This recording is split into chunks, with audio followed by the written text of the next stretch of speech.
Okay, young lady, our last speaker. I'm not supposed to give my name. Okay. I would say, where would we be if we didn't have a police department at all? We do need them, but we need them to be responsible and to respond to the needs of the citizens.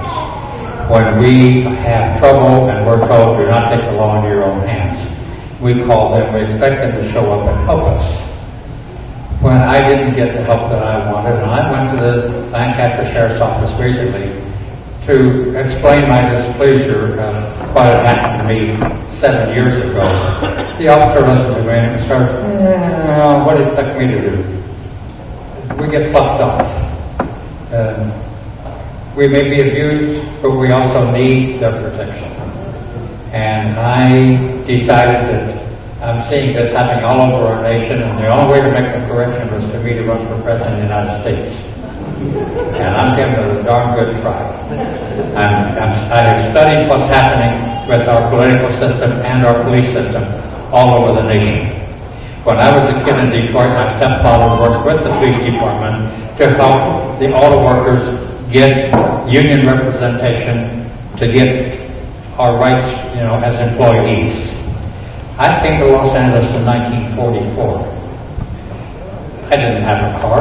Nobody had a car. I was 17 years old. I immediately found out that if I'm out walking after 10 or 11 o'clock at night, it's up against the wall. What are you doing here? Where are you going? Where are you coming from? 7 different times I was arrested, taken down to the First Street Jail, locked up for 3 days on suspicion. Suspicion of what? We'll go find something. I'm released. 1949, they have stopped me. I'm walking home. I had over to Wilshire and Western. I had just left the lunch counter at the Wilton, the thrifty drugstore, the Wilton Theater building. I'm stopped. I'm carrying a little cosmetic case with a soldering iron and some tools because I'm going to fix my record player at home to play some records that I just bought across the street from the Wilton Theater building.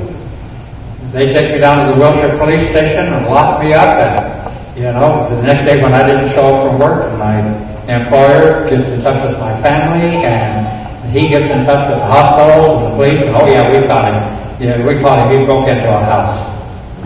My father came down and I explained where I'd been. He brought the waitress from the lunch counter at the thrifty drugstore, and he brought the guy that ran the record store across the street over to the police station to verify. They had been with me at 9:15. At 9:30, they're arresting me as I'm walking towards where I lived. They released me, but they kept my little toolbox of stuff. We're keeping that for evidence. It's those little things that start your attitude towards the police department when you're young. And I know you young people right here, you're forming your opinion. Right now, the police department, every time they arrest you, and it goes along and you become less and less trusting and less willing to put up with this nonsense from this.